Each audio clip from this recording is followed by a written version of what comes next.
Welcome to another 21st Century China Center public policy event. Again, 21st Century China Center is housed in the School of Global Policy and Strategy at UCSD.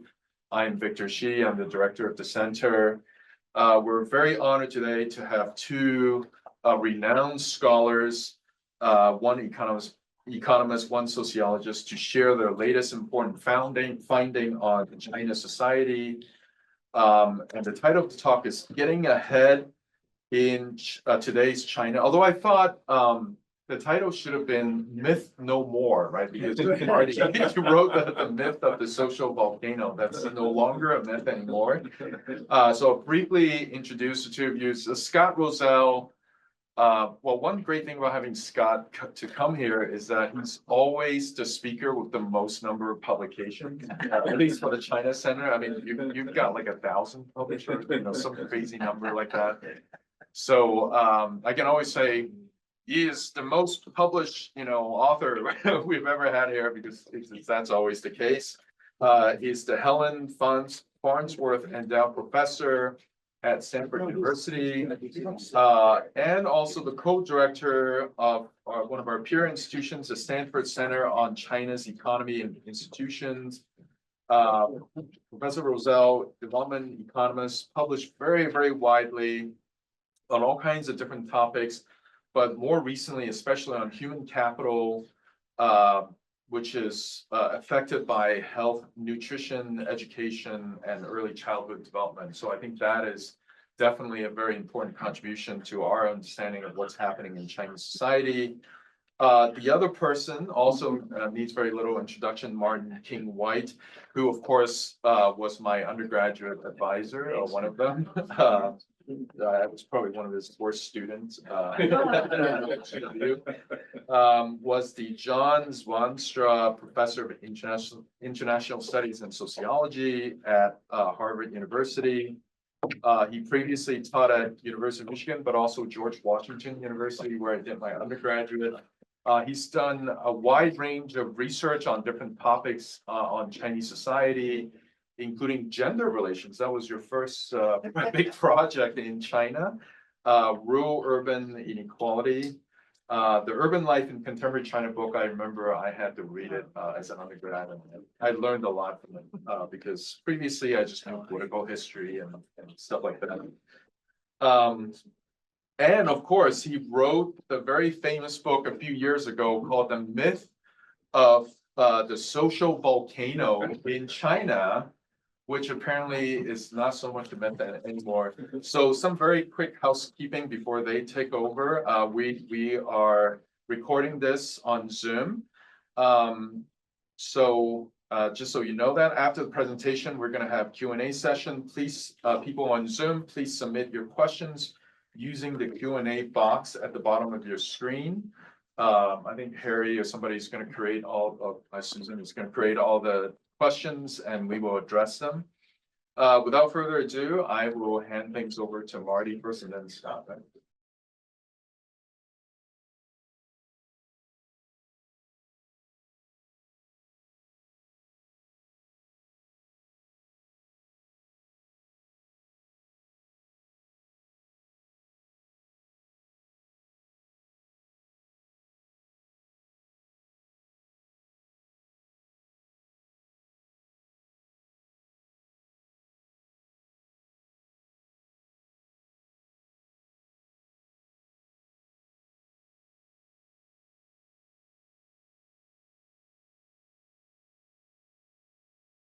So thank you very much. It's great to see so many people here, and old friends, new friends, and everything.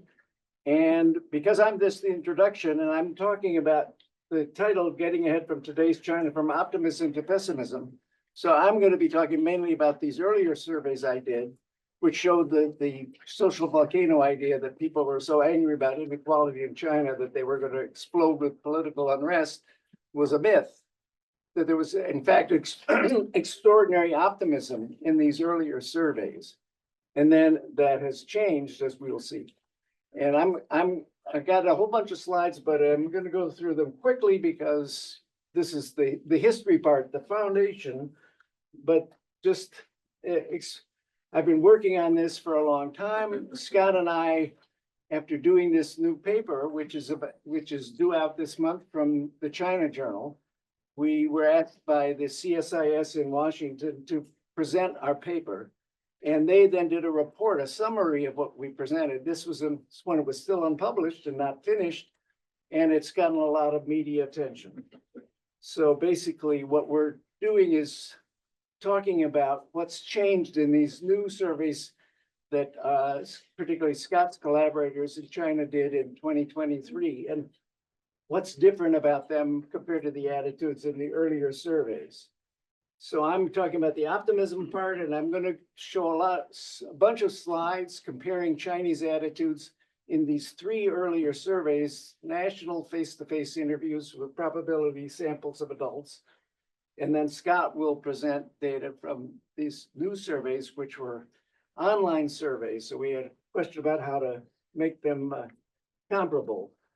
But because I was interested originally in all these claims back in the early part of this century that Chinese were getting more and more angry about the gap between the rich and the poor. So there were all these ideas about, the looming social volcano. So I decided to look for it, and I couldn't find it in three national surveys. So here's just, this does not bring it up to the present. This is an old slide, but showing that that by some measures, China today has more income inequality than the United States does, and more than Russia and so forth. And here's some of my favorite pictures showing the gap between the rich and the poor. This is Mr. Zhang. 20 years ago, he was a property developer who went to Europe and saw the Chateau Lafite, and he said, I want one of those for myself. So he brought Italian marble back to China and built this castle. And then when the peasants objected, they were taking up his land. He said, I'll give you jobs. You can wear these funny suits. And so here's another example. This is the Shanghai, again, quite a few years ago, Shanghai home products store, where if you wanted, you can invest in a gold-plated two-person jacuzzi bathtub with matching toilet and sink. So Gold-plated. Gold-plated, right? Yeah. Okay. So this is just one of many quotes that you used to see back then. This is from 2006. I won't read it for you. This is one at the time Xi Jinping was taking over, the BBC report. It said the more unequal China becomes, the more unstable it may be. But I'm going to show that, in fact, that was not the case. So just a brief, the book that I published in 2010, Myth of the Social Volcano, was just based on the first survey. But then I kept looking for the social volcano until 2009 and 2014, and I still couldn't find it. So I won't go through these details because it would take too much time.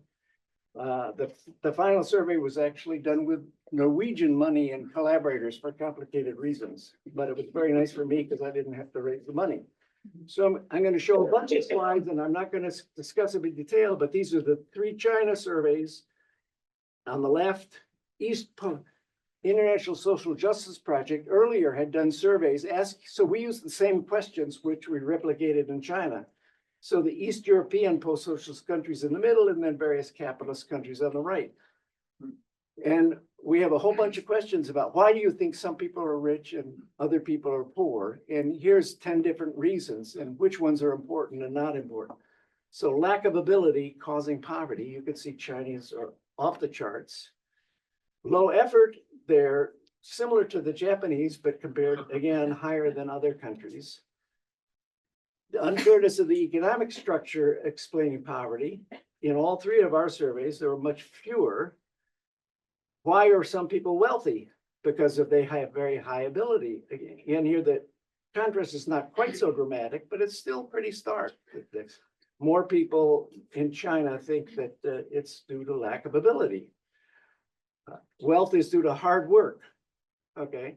Again, here, compared to Eastern Europe, there are obviously very strong contrasts, but compared to the US, not such a strong contrast. But still, Chinese are So in general, in all of these surveys, and in some cases even increasingly so, Chinese citizens in a representative sample thought that the main difference between rich and poor was due to differences in merit, education, hard work, ability.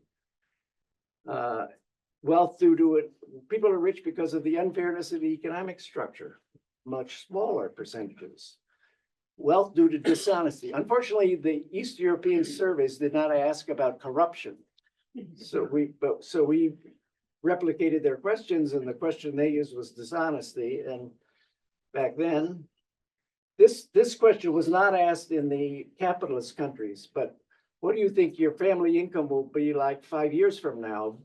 Somewhat better or much better. And you can see there's two things here. One, not only are Chinese much more optimistic, but increasingly optimistic. So the Chinese economy was already slowing down.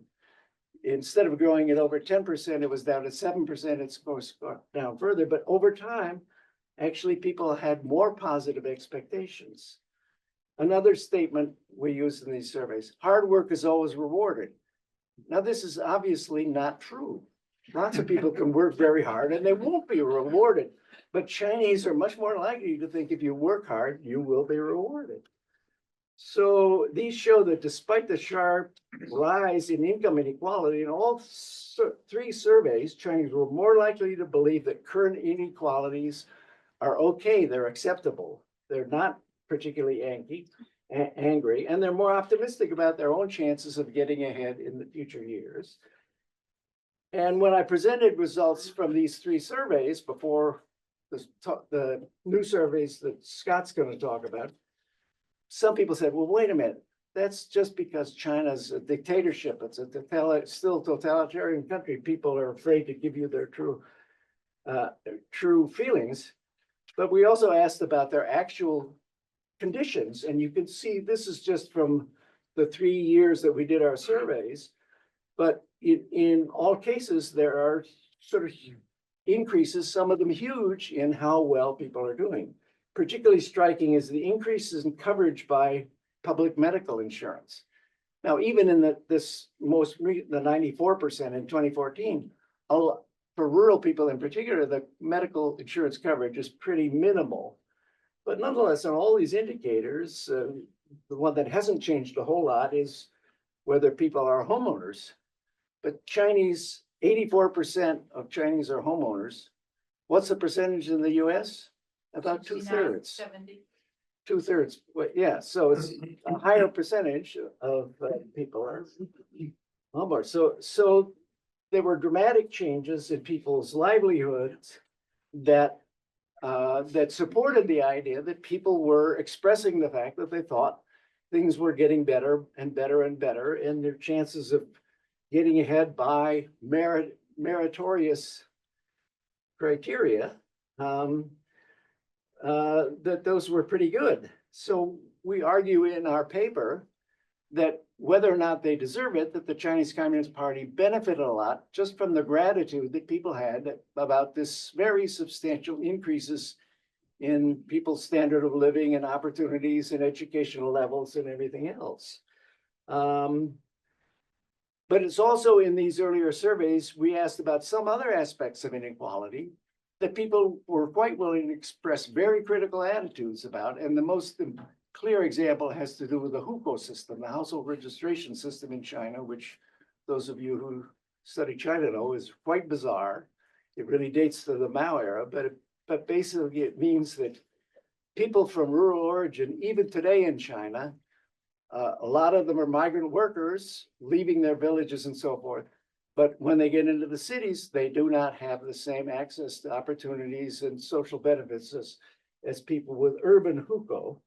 And again, I won't discuss the various details of this, but we asked a series of questions in these three earlier surveys. How fair or unfair are different aspects of the hukou system?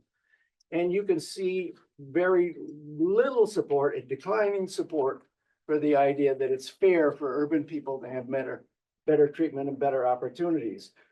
We were not allowed by our collaborators to ask the two questions on row 3 and 4, they said, well, the policy has changed. Now rural migrant children can be educated in public schools. Well, in principle, they can, but they have to be allowed to get in. And in big cities, they still experience very severe discrimination. So, but the question is, the last survey that we did was in 2014. Very early in Xi Jinping's reign, which started in 2012. What has happened since? And Scott and I, when we discussed this, we said there are all kinds of things that have happened, particularly COVID, but other things like the collapse of the property market, the rising youth unemployment and so forth, that maybe people have very different and more critical and pessimistic views. And here are some of the things that have happened in recent years, particularly since COVID, including in the bottom, the idea that more and more people have access to social media. And so disadvantaged people in China are likely to be more aware of how disadvantaged they are compared with earlier times. So Scott and I met in Boston after this AAS panel about inequality.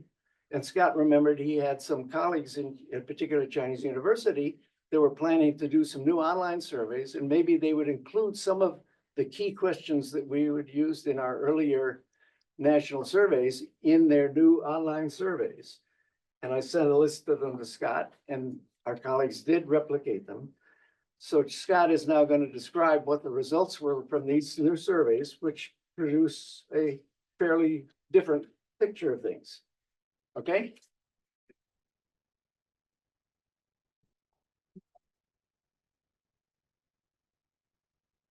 Oh, you're gonna get it. Good.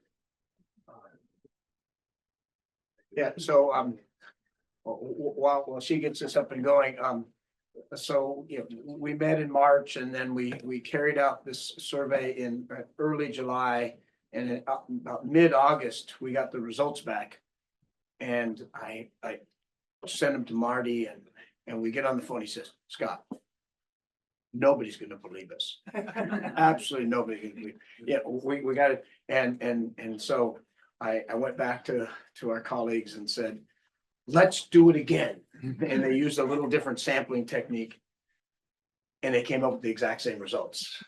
And then as we're writing at the paper, we're looking at the myth of the social volcano, and there's a few questions in there. And Marty said, I wish we'd asked that. So I went back and said, let's do it again and add those questions. And so that's sort of why you're going to see he did 3 surveys and we did 3 surveys. I just want to make sure that we did the same amount of surveys. You had much bigger N than your surveys. Yes, yeah, yes, but they weren't. And our survey, I'll talk a little about that. It was that we did online surveys, but what you're going to see is we tried to correct it to make it representative by province, by education level, and gender and wealth. So it's so there could be a little bit of error in there. So I think Marty did this really well. I don't need to cover that. And then when we were doing it, we were thinking, this could the social volcano be there? And I've given this paper 20 times in China and everything like that. And and the first time I gave it, I said, and the social volcano is ready to erupt. And it got such a big, so, but actually what we think is the bottom line is the ground is trembling. Right. And I'm going to show you why. And if you really look at the data and dig down deep, yeah, it's changed. But there's still some optimism in there. But this is changed. And he's already talked about rising global tension, youth unemployment, COVID disruptions, and of course the rise of social media. And I actually think that's a big big factor here, right? Is I didn't know, if I wasn't strong and rich and have a Porsche that I was poor, and I need that to be called rich, and I'll never get that. So, I'm less optimistic.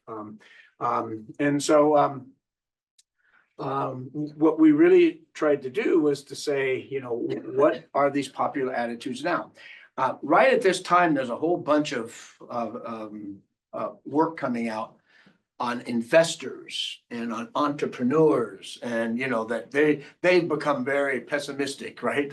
And so that's what really stimulated me to start having this talk with Marty. Is what is Lao Bai Xing?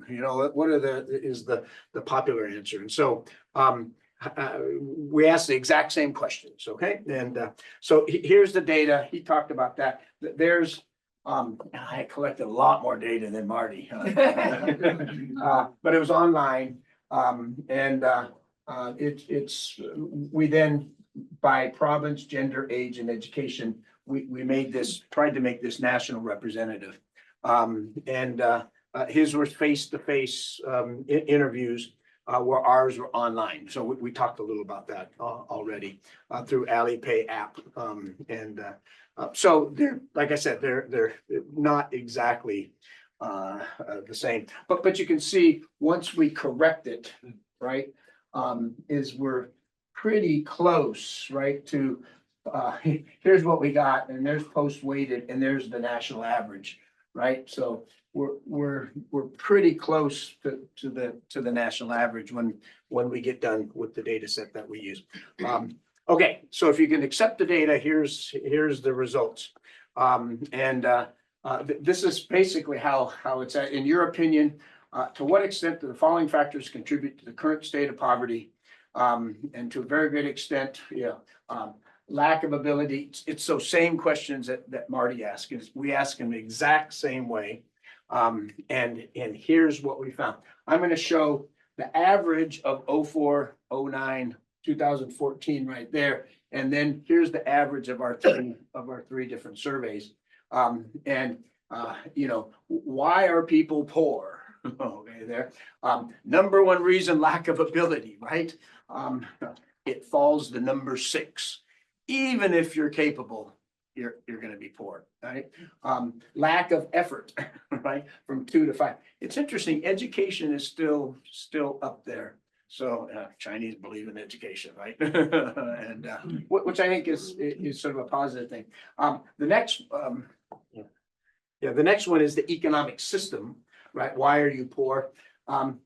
We argued and argued. I wanted to throw out discrimination because but we left it in. But you can see here, unequal opportunity. People are poor. Yeah, it's number 5 there. It's now number 1. Right, and that's by far in every single survey. It was by far number 1. What I like is the unfair economic system. Nobody chose that as the number 1 reason, and now it jumps to number 3. And the little stars up there, that's what get us into trouble, right? This blew up on social media in China. And they came down on us hard. It happened to come out. It was the CSIS presentation that went viral, and it came out on the same day as the first day of the 3rd plenum. So you guys did this on purpose, exactly. And I didn't even know what a 3rd plenum was, right? I'm an agricultural economist, right? And but it's down to number 3, and so it's attributions of why people are poor. Just to show you the numbers, right? So and you can see the rankings are more discrete than it went from 61% to 31%, the lack of ability. The unfair economic system went from 21% to 35%. So that was number 9 before, and this is number 3. It went up by 14 percentage points. So we actually talk about that in the paper, but the people who jumped on us. They actually jumped on our Chinese collaborators that I can't tell you where they're from because we don't want them to get in any more trouble. But we talk about that, right? That it's 14 percentage points higher. Changes of wealth, right? In your opinion, why are you wealthy, right? Why are you rich? And this is sort of the exact opposite, right? I'm rich because, or people are rich because ability and talent, hard work, higher education, then it drops to, even if you have high education, it doesn't make you rich. So the education changed the most for on the rich side rather than the poor side. Ability, it falls, you can see how it falls. And then the unfair economic system, that it falls from number 9 to 6. The number one reason why you're rich now is connections, right? You are, it was number 3 before, right? So we all know Guanxi is very important. Now it's even more important, right? In the economy, okay? And here's how the numbers fall. Right, from ability and talent went from 69% to 47%. 47% still said that ability and talent is important for getting rich, but it's down from 68%.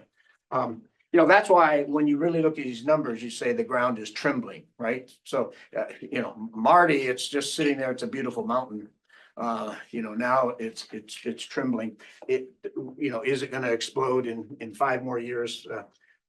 We wish we could redo this now. I actually ask these questions to every single person when I go into rural households one-on-one, but my sample over the last, since we did this, is probably 40. And they don't always understand my Chinese. Exactly. But if anything, people are really, really, really worried. I work in rural areas. Rural people are really, really, really worried about where things are going. They're having, I think it was, we're going to get back out there and get our jobs again. And then they didn't get their jobs. And now if you see manufacturing jobs are going like that, they're automating, right? And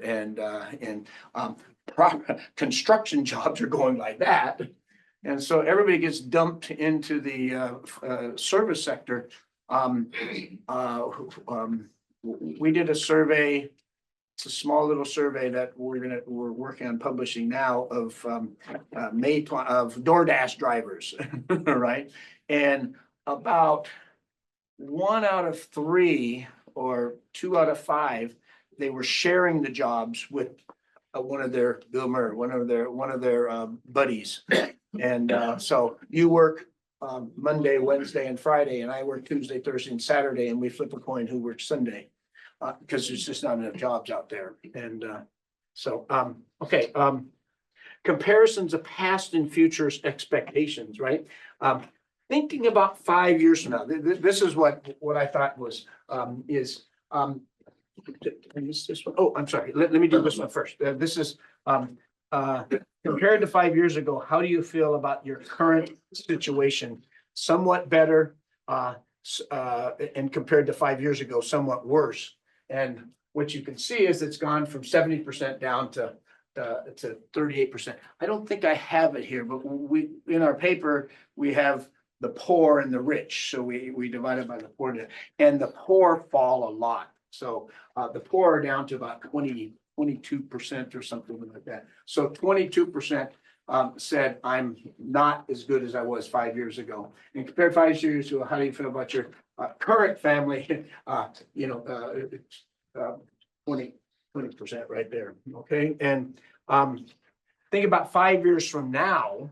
Okay. I 5 years from now. So this is what I always point out. It went from 67% down to 47%. 47% still thinks their income's going to be better 5 years from now. All right. I mean, and that's higher than a lot of those countries that, on that. For the poor, it's lower. Okay, and the rich fell a lot. I mean, they sort of fell, the same. And then, do you expect it to be worse than someone, 17%? So it's still kind of low. That's what I'm saying is things are changing, but it's there. Yeah, there's the income. There we go. Got it. Perfect. I did put it in here. And it went from, you can see from 78% down to 28%, right? And so, and then this went from 5 years from now, how do you expect the family compared to now?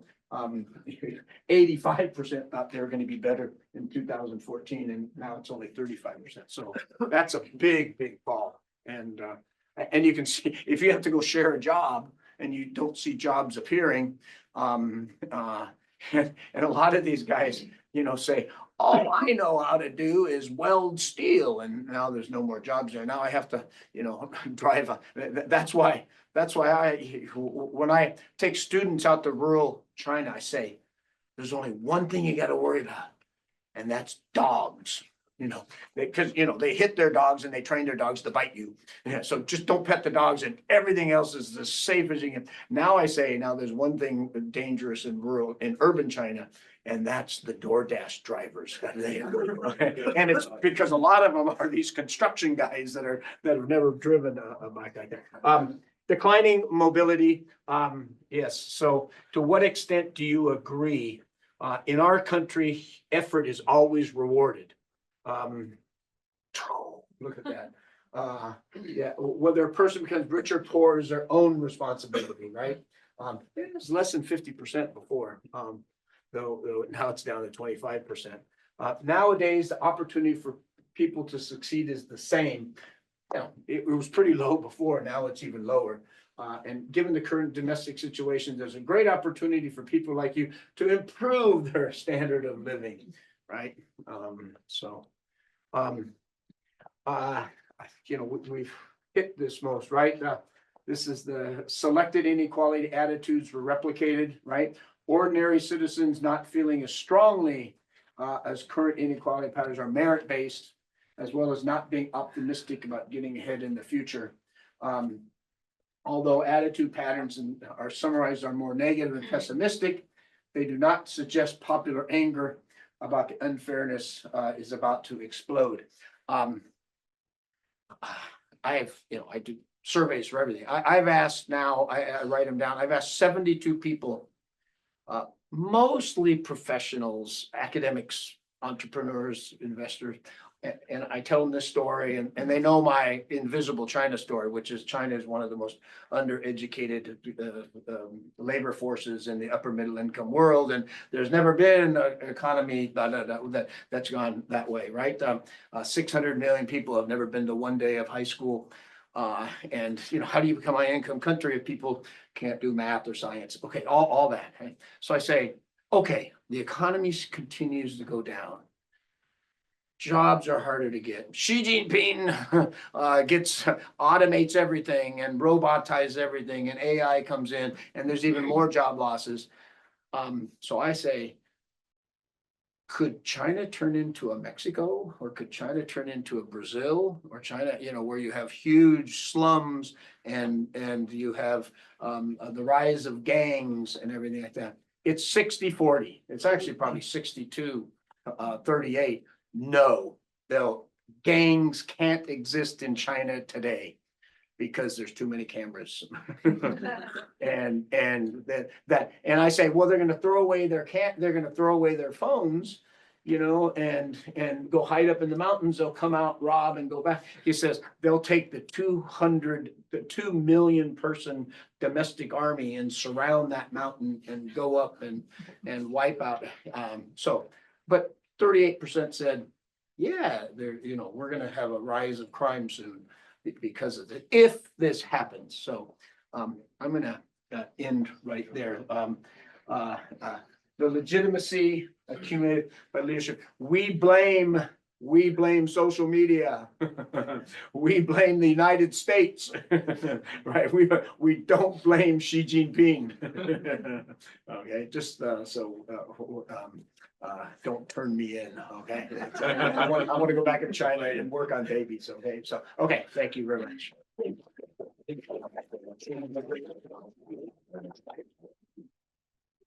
Guys, yes, at the end. Oh, Wing gang.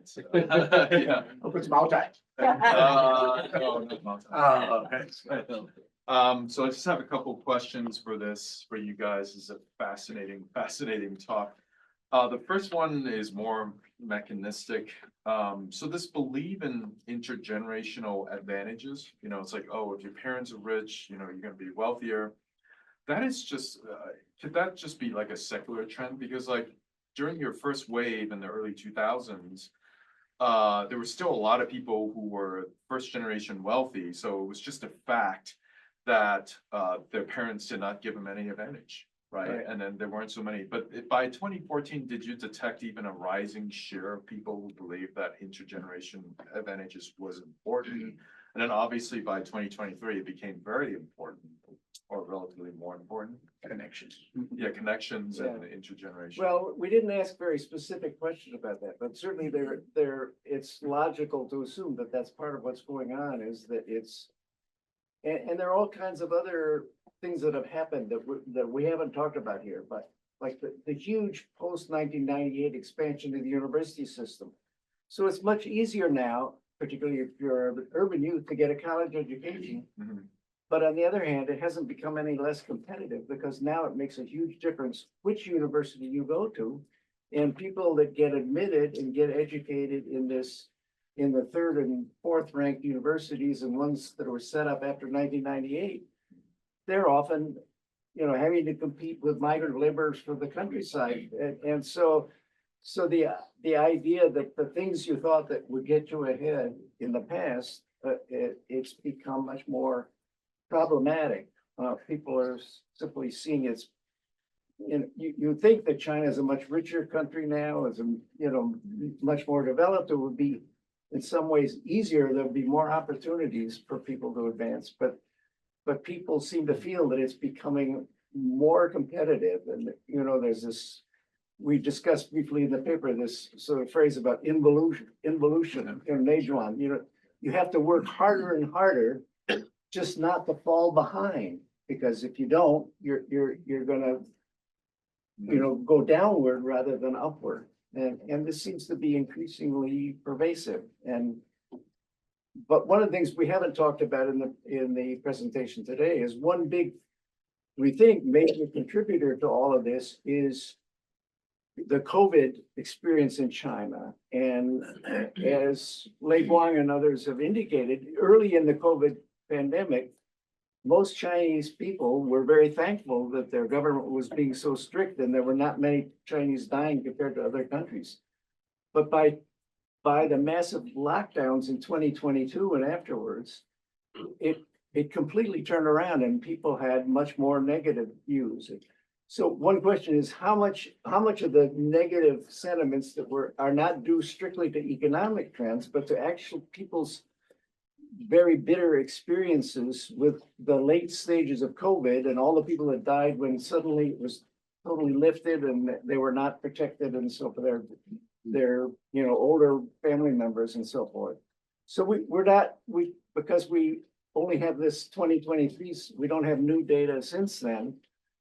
How much is this a temporary thing that's actually reflecting in part the disastrous views that people had based upon the late stage mishandling of COVID in China, versus how much is it a irreversible trend due to the slowing of economic growth and the rising, problem of rapid aging in China and all these other things that are sort of interfering with the ability to create more and more job opportunities. But you can do it because we know where the lockdowns were the most severe and where it was less severe.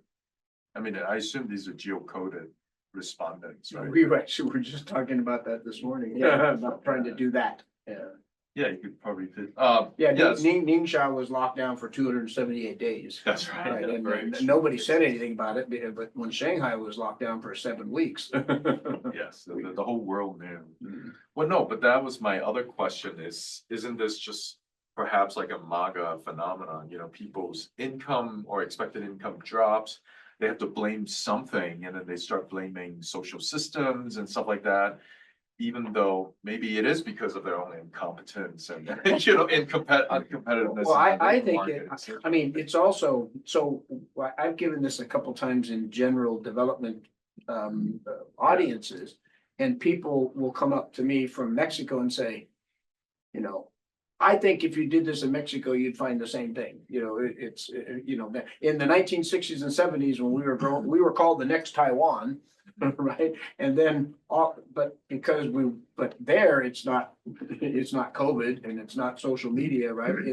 It's basically, they're going from middle to up to the high income. And guess what happens? All these different sources of growth go away and you have to go by productivity growth alone, and 2/3 of your labor force isn't ready, and they start blaming the system and they jam gangs and, you know, they start ripping off the rich, Well, right? the other part of it is that Xi Jinping clearly his focus on new technologies and so forth is putting the major emphasis on China succeeding by outcompeting in EVs and solar panels and everything else. But all of these industries are very capital intensive and they don't create large numbers of jobs. So you have migrant laborers who are losing out of their construction and manufacturing jobs.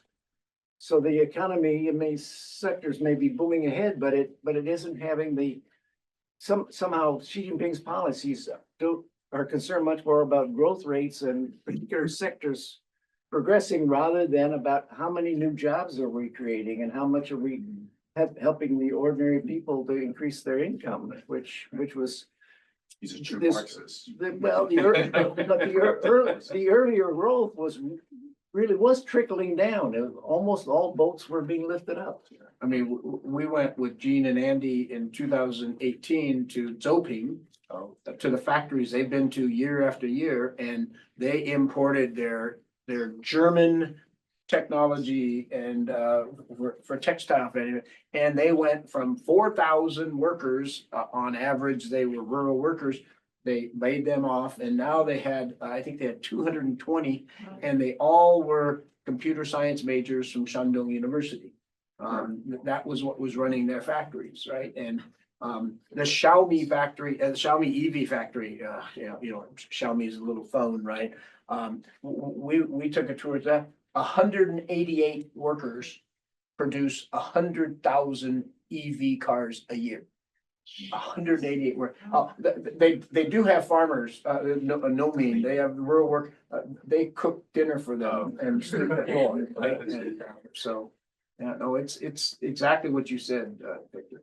Yeah, well, and also the nightmare scenario you painted, you know, all the gangs and stuff, they can't do it in China, but they're doing it in Burma and like all the defrauding people gangs and so on and so forth. I mean, have you done, Scott, have you done? They don't have the cameras in Burma? Yeah. Yeah, exactly. Have you done work on international migrants to see, you know, what kinds of people are the ones who are driven to either go to Burma or come to the United States through Mexico and so on and so forth, that kind of stuff? No, actually, we haven't, but every other year, my son and grandkids go to Thailand. My daughter-in-law is Thai. And so my wife and I get a free trip and we went to the Gulf states and we went to Oman, UAE, Qatar, and Bahrain. And the taxi drivers are Chinese. And the maids are Chinese now. I mean, there's also Indians and Bangladeshis there too. But the Indians are all afraid that the Chinese they're gonna start coming out in droves. And so the Indian drivers in Dubai think that Chinese failing economy is gonna hurt their employment opportunities. Some of you may have seen 60 Minutes a few months ago had a thing about the Chinese that were coming in across the border near San Diego, probably. Yeah. And at least my impression of that report, I haven't done any research on this, most of them are not dirt poor rural migrant laborers. Most of them had on their phones apps that told them how to, which route to take and so forth. And they're mostly already relatively well educated people from middle class families who simply felt they would have, Better off. if they could get into the US, they could have more opportunities than they were likely to have back in China. So Right, so we'll open up to Q&A, Paul. Yeah, I mean, one thing I didn't see in a variable I didn't see in either of your sets is party members versus non-party members. Because I would love to know on all the questions you asked, what the difference might be, if there is a difference between those who are party members and those who are not, but maybe it was there and I didn't see it. in our earlier surveys, we did, and party membership makes some difference, but not a huge difference. I found it very difficult to do a standard kind of regression analysis and, the one pattern that showed up most clearly particularly in the first survey in 2004 was that paradoxically, rural people had more positive views about current inequalities than urban people. And I later came to feel that was largely an artifact of the fact that in 2004, they were still in the immediate aftermath of the mass layoffs of SOE workers in urban areas. So urban attitudes were unusually suppressed by, the large number of losses of stable state jobs. Whereas in the countryside, in 2004, people were still feeling, we're not locked into the communes anymore. We have many more opportunities. Right, and plus, I mean, they got their taxes eliminated in 2003. They had grain for green. A third of farmers Yeah. were getting conditional cash transfers, and they got their contracts extended for 30 years. The party membership wasn't wasn't a powerful predictor, and a lot of other things were not. I mean, educational level was not. You would think in most societies, educational level has a lot to do with attitudes about inequality, but it wasn't very strong or consistent. I just want to say that your center in Stanford yesterday put out a paper on party membership. That was good. Yeah, and party members are Wealth. yes, are wealthier.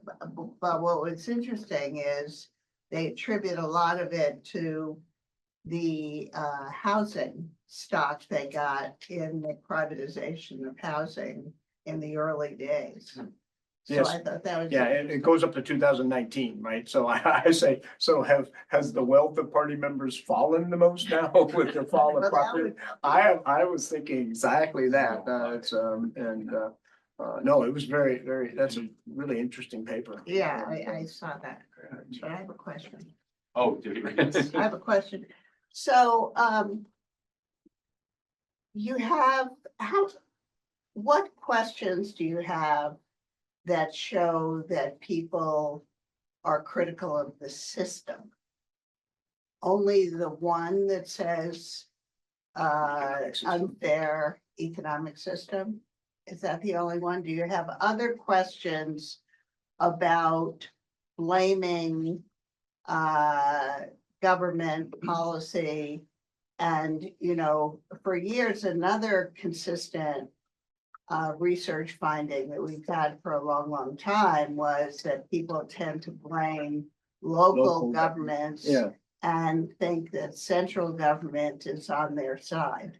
So and a lot of that was work done by Tony Sage, and I think he has redone some of that, which indicates a change in that perspective. So I'm just wondering if you have anything to say Well, about that. again, these new surveys didn't include anything directly about that, but in our earlier surveys, we did include some questions, and I published in 2016 a summary that a lot of these tables I showed, comparative tables, comes from, called China's dormant and active social volcanoes. And the active social volcanoes were the few questions we were able to include that showed people were angry about being mistreated by local officials, by having land confiscated, by other kinds of things. But the basic problem I'm sure you're aware of is that already asking people how fair or unfair income inequalities are is somewhat sensitive.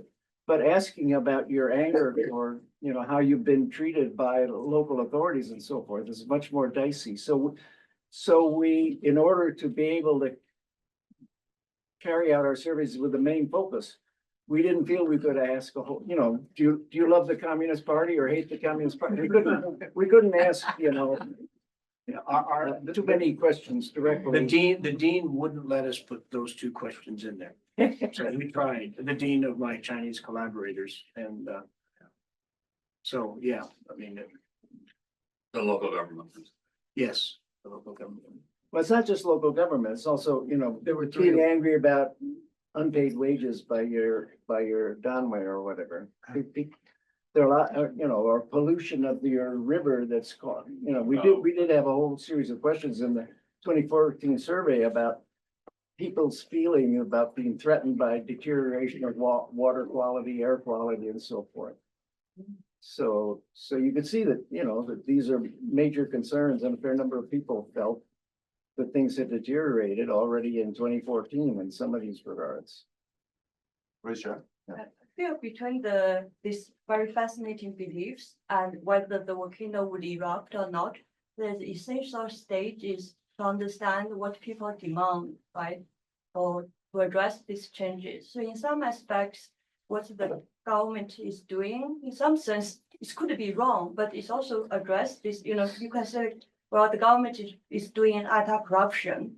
That in some sense addressing this connection is Right. very important. The government was talking, Xi Jinping was talking about common prosperity. Well, that's also kind of addressed, I'm not saying this is the correct way, but it's kind of speak to those issues, right? In that sense, there's in some dimension, if this is what, if people like this type of policy, this might lead to support of the regime, right? Or if they really demand redistribution or tax the rich more, maybe that would lead to different story. But I remember in your original survey, there seemed to be some questions about the demand for redistribution, demand for policy. I think we did find over time, over the 3 surveys, questions about who should be responsible for education and housing and old age care and so forth. An increasing proportion of people, including urban and rural as well as urban people, feeling that these should be the governments, that China should be more of a genuine welfare state.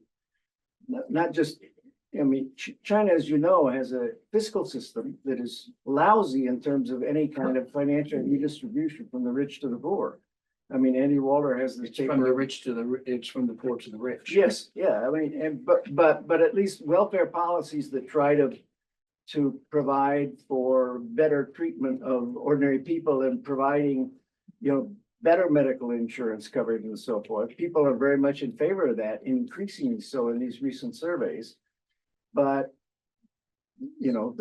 there hasn't been that much progress made in actually producing, and as we, in our talk today, I think I may have mentioned it, common prosperity to me seems to me an empty, almost empty. Yeah, it would be great to know whether people perceive that as empty promise, or people perceive, how people think about. Would it be worse if he hadn't done common prosperity?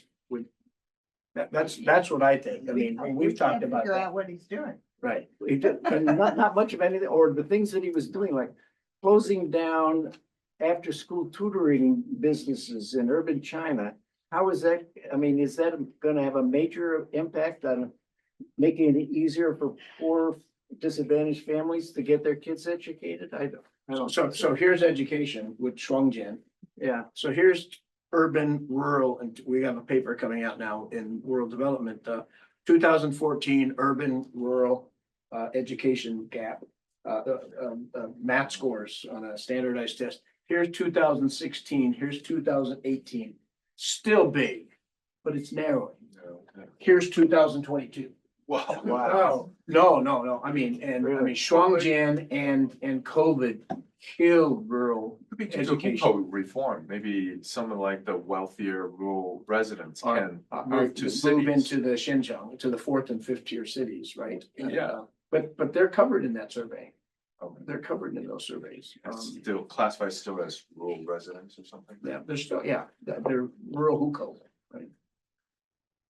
Did you have a Yeah. question? What percentage of people, let's say 20 to 40, have college educations, and what subjects are studied? You could, so 20 to 40,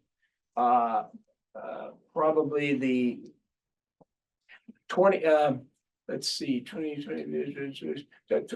30, probably about 40%, 45% of people have been to college, including community college, okay, technical colleges, okay, maybe almost half up to there. From 30 to 40, it's 10% or 15%. Okay. People been to one day of high school, it's still only 65% of China's entire labor force. Remember, that includes 40 to 65. It's less than 65% have never had one day of high school. So, but the younger, but it's going up, right? And so And subjects studied? all subjects, lots, there's more engineers than there are economists. But, you know, and lots of the Dajuan, lots of the technical colleges are very technical, very hands-on, teaching you how to put together a robot, to manage a robot on a car manufacturing line, which then gives them a job, right? Do we have any online questions? Who's tracking? No, okay, good. Kristen. Yes, first of all, thank you very much. Fascinating research. Although you said you want to be careful with the social volcano predictions, but still want to pick your minds on this attitudes action potential. What if you mentioned the factors that would prevent any of these regional or spillover volcano? But what would be the factors to watch out for if there could be any? And also, secondly, seemingly the threat perception of the Chinese government has increased. They mentioned constantly this Fengqiao model, right, to mediate, because seemingly it's also a lot of pressure on the courts in terms of conflicts, and also this new 工会有战, like this service points from the for workers and wage yuan also has been, just today was the statistics out there. So it's So what is that again? So it's called 工会有战. So it's a service station for workers who have issues, both I see. material concerns, wage and concerns. see. So how to explain the risen threat perception? Only because the government is more fearful, or is there more to that? So what could be the factors, if we can imagine any, or you can imagine any, that a social volcanic could actually erupt? And another thought I had, a couple of studies on trust recently, if you have seen those by Goebel and Steinhardt, would be interesting to correlate. And also if you have the geolocations with the risen China labor bulletin statistics, because they have seen a rise, for example, in strikes recently. Might be interesting to correlate that too. Yeah, So no, any factors we can. I mean, I think that's what, I think that's just the bad economy, right? But this is the bad economy, right? And I think that there is stress, out there, and by far. I ask, I mean, I've probably been to 40 villages in the past year, all over 4 or 5 different provinces, and I ask about rising crime. And nobody said it was rising crime out in these areas, and they're usually pretty honest with me. Maybe half of them aren't honest, but you would think that that somebody would teach you. So you don't see the rise of, and this is in rural areas or towns, county seats, right? But I know that there's that village leaders, are supposed to go out and find people who are having problems and taking them to these. So, I mean, there's definitely rising concern, and we see it in the data. I would say in general, because I spent three years and 3 surveys doing this relatively fruitless search for a social volcano. So I now don't read in these new data a looming social volcano at any time soon, but it does seem to me that in general, that the last line in your last slide, that because people are more pessimistic and people are less likely to want to consume and spend and innovate and change and so forth, and less likely now to want to have another child, and all of these things the government wants them to do, the trend in toward greater pessimism and so forth is directly, counter to what the way Xi Jinping wants China to move. And so even if it doesn't lead to some big mass protest explosions, it means getting China's society to be more vigorous and productive and innovative and all of these kind of things. It seems to me is much more problematic because people don't feel, I'm old enough to have grown up in the 1950s where the America's, booming, and my parents had 4 kids. Everybody had 4 kids back then. I don't know. So if you feel that things are going up and going to improve, you're much more likely to do all kinds of things that then have these positive kinds of effects that Xi Jinping would like. But now people are much more cautious and much more likely to save and not so willing to try to start a new business or whatever. So it seems to me how unless most of this is temporary because it's still a hangover from the bad ending of COVID, it seems to me very problematic how China's going to sort of reinvigorate itself and sort of just basic citizen productiveness. Go to Barry and then Lei. Yeah, go ahead, Barry. I can pass it. Oh, okay, great. Lei, yeah. So I'll pick up on that point, maybe put a different spin on it. And I wonder, if you can comment on how your findings would say about the so-called relative deprivation theory. And relative deprivation means the objective conditions or Right. maybe even the same, but the expectations are rising and the gap is getting bigger. But Scott is saying that people's expectations are adjusting, they're becoming more pessimistic. Yeah. Maybe that gap, the relative gap between the actual conditions and what they expect things to be, or converging. It's fine. Chinese is gonna suffer through this. They will. If it turns around, They will if adjust. it turns around, So, if it turns around, right?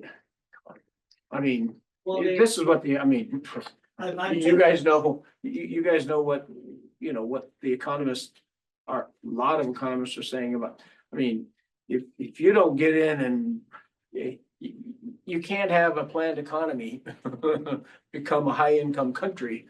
And and are they locked into where they're at now? They're locked into that. And, I don't know, but what I'm saying is maybe Marty's social volcano is still kind of going to be mirage. That is, it's not going to be there. In spite of all the worsening conditions, because people's expectations are also adjusting. That they're going to say, well, too bad things are not as good. I'm going to find a way. So I'm just trying to see if the finding is going to lead to the eruption, or is maybe is going to lead to more stability. so what I say, real quick, I say if there's 200 million rural hukou people who can't find a job, Yeah. they aren't gonna go back and farm. Yeah, that could. So what do? Crime, right? That's what I want to know is what do they do? People under 40, our surveys, people under 40, 85% of them have never farmed one day. They don't know how to farm, and they'll tell you, I'll never farm. I make more money in 3 weeks than my dad makes in a year, right? They are not gonna farm. So what are they gonna do? Farm?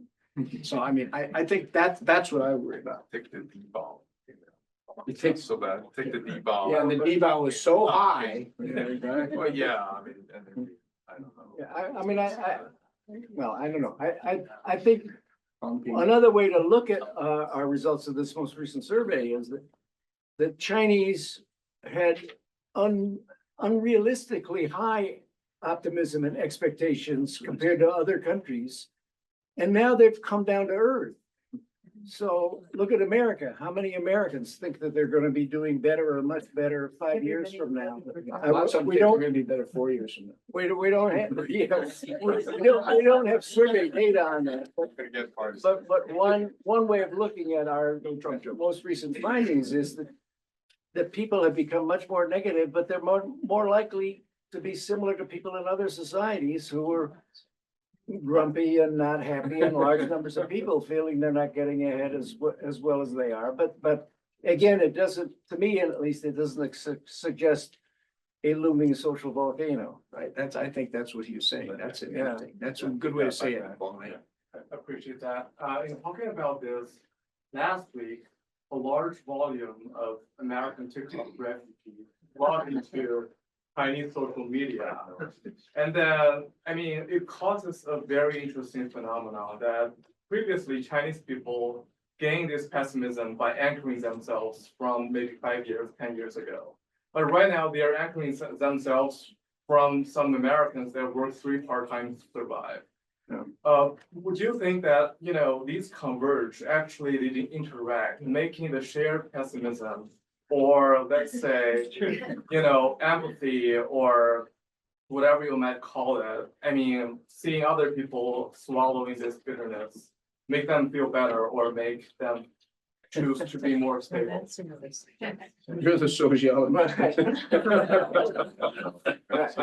I don't know. I mean, it seems to me still the striking thing is, I have not been back to China since June of 2019 before COVID. So you guys who regularly travel there have, but at least so many people talk to me about all kinds of people they talk to who are just really much more pessimistic and angry and want to leave China and that sort of thing. You know, many academics feel that, you know, things have gotten so much worse in terms of the political controls within universities that if they could get a job at any university outside of China, they would gladly leave and so forth. So it seems to me that there's a in some partly because it's so much of a contrast with the many years of feeling of exuberance about China has all these possibilities. You know, you just have to, you know, exert yourself and you'll do better. So the contrast to that still seems to me produces a more negative set of reactions in China today than there is even in grumpy America or I don't know, Britain or wherever.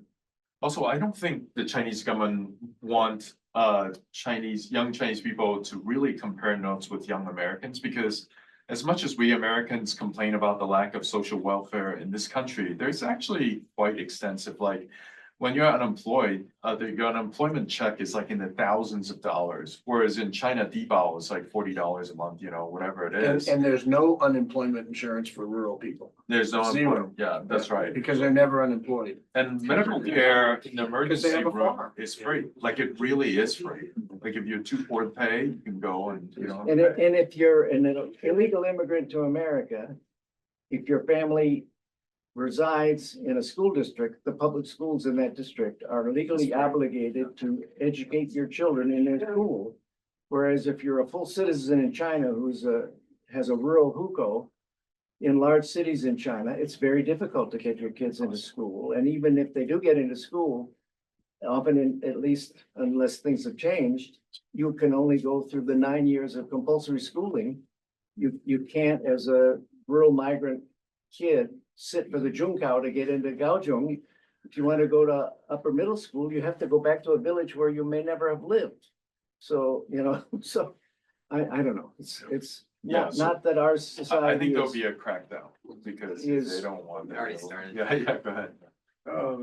Due to the past, one-child policy, it now is one grandchild has to support two parents and 2 grandparents. And if he's married, or he or she is married, it turns into 8. Now, how does that factor into all this? Maybe that's. that is, I mean, the economists can But having this sort of China more rapidly aging than any other society. And increasing the number of people who are retiring at these unusually early, even though China says they're reforming and we're gonna raise the retirement age, but they're still so much earlier. And since 2010, roughly, a declining number of young people joining the labor force because of the reduced fertility. So the economic needs of the retired elderly are going to be larger and larger. And how to support them without taking money away from things that actually produce economic growth, I don't know. I mean, they talk about the silver economy in China and how older people, they're gonna have needs for extra services and businesses. But it still seems to me, I don't know, the rapid aging is another obstacle to China resuming its sort of more positive economic growth. And I mean, why aren't they having more kids? We just, my co-director, Hongbin Lee, is just finishing a paper. What does it cost to raise a kid from 0 to 18 in China on average of your income? 18% of your income for one, 30% for 2 kids. How much does it cost to raise a kid in the US on average? 2.2%. Really? Is So- that low? Yes, on average. On average. Not, yeah, no. That's, I mean, that's, yeah, I know, well. Well, so, I mean, even if it's, 9 and 4, and, so it's not gonna change anytime soon, and. One of the So how puzzling does that things, factor into all this stuff? What effect does that have on Chinese? Well, it's gonna have I mean, if they're gonna try to take care of the aging population, it's gonna take a huge part of GDP, right? And, it's gonna slow everything else. And, related to what Scott just talked about, one of the puzzles is China is still an upper middle income country. But China has, they don't have as low a fertility rate as South Korea, but they actually have a lower fertility rate than Japan does. And about the same as Taiwan, I think. So China has, dropped the birth rate, and it's not due to the one-child policy, maybe. It's due to actually this sort of incredibly rapid urbanization, increasing education, increasing aspirations to get your kid to be successful. Your one kid can be more successful than if you have 2 or 3. and another problem is 72% of the babies last year were rural. 72%.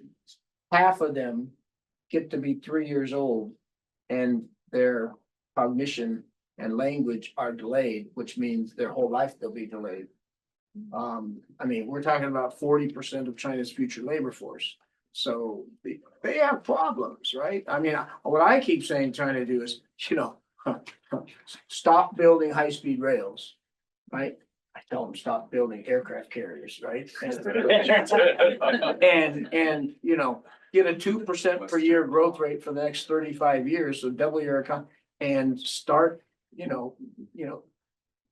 have more baby, at least the babies you have, make sure they're high quality, make sure you're educating very high quality education. And Deng Xiaoping says, get rich before you raise your head, right? And so I think it's those kind of issues are key.